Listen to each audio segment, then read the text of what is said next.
Bonsoir à tous. Je suis à l'Assemblée nationale. La séance dans l'hémicycle. La séance vient de se terminer. C'était une séance surréaliste sur la stratégie vaccinale. Alors on a entendu un Premier ministre, un ministre de la Santé et la plupart des députés, tous d'accord, nous expliquer que ce nouveau vaccin, on ne savait pas s'il évitait la transmission. En un mot, on ne sait pas, et tout le monde l'a avoué, si ce vaccin va éviter de transmettre la Covid. On ne le sait pas. Le Premier ministre et le ministre de la Santé ont indiqué qu'il y aura un suivi renforcé pour voir s'il y a des effets secondaires. Et ils ont indiqué qu'il y aura une consultation médicale avant et après la vaccination.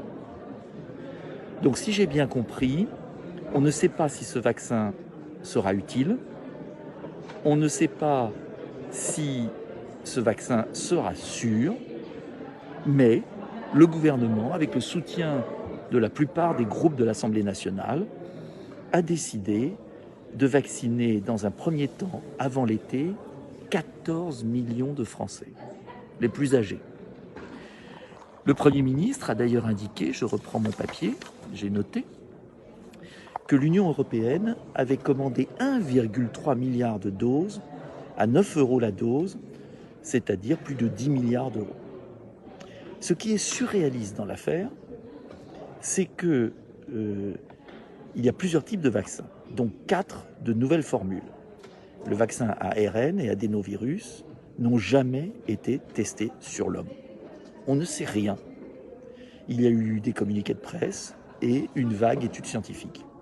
Et à partir de là, nous avons une autorité politique, nous avons un Parlement qui décide de vacciner 14 millions de Français. Pourquoi, comment, on ne sait pas. Alors qu'est-ce que je ferais moi? Je dirais d'abord, il faut de la précaution. Je ne suis pas anti-vaccin par principe.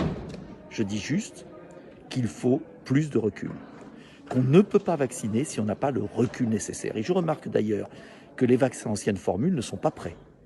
Ça veut bien dire qu'il faut être sérieux. Être sérieux, c'est arrêter d'enfermer les Français dans ce piège, soit le confinement, soit les vaccins. Et en vérité, on nous enferme là-dedans. Et en revanche, on peut éviter le confinement, on peut éviter les vaccins si on prend les mesures que je recommande depuis un certain temps. J'arrive.